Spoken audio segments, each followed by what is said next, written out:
Doctor Mizanur Rahman Azhari তাকে নিয়েও বলেন যে তিনি কাফের, তাকে আসলে দেশ ছেড়ে চলে যেতে হবে।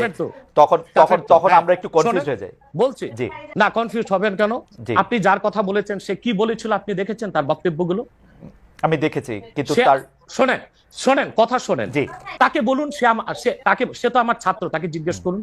2007 সালে সে আমার থেকে সবক নিয়েছে দারুন রাজাত মাদ্রাসায়। আমি তার টিচার, আমি তার শিক্ষক, এবং তার শিক্ষকরাও আমাকে শিক্ষক মানে।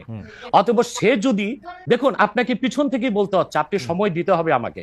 আপনি কিন্তু বসে আছেন একা, আমার কিন্তু কয়েক হাজার লোক বসে আছে আমার অপেক্ষায়। একটা শিডিউল প্রোগ্রাম আমি রেখে বসেছি আপনার এখানে। যেহেতু আপনার মাধ্যমে আমার মেসেজটা আমি অনেকের কাছে পৌঁছাতে পারবো।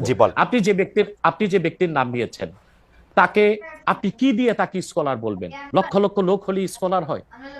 এটা কোনো কথা নয়। দ্বিতীয় কথা হচ্ছে, সে মুফতি নয়। ফতুয়া দেবার অধিকার রাখে মুফতি। স্কলার হওয়া এক জিনিস, ওয়াইজ হওয়া এক জিনিস, মুফতি হওয়া আরেক জিনিস। কারণ আমার কথা হচ্ছে, আমি কি গ্র্যান্ড মুফতি বাংলাদেশে? তা আমি বলছি না, এটা বলার অথরিটি আমার নেই। কিন্তু আমার ফতুয়াতে কলম বসাবার মতো 10টা মুফতি আপনি বের করে দেন। এখন অন্য মুফতিরা বলছে না কেন, সেটা একটা সাহসিকতার বিষয় আছে।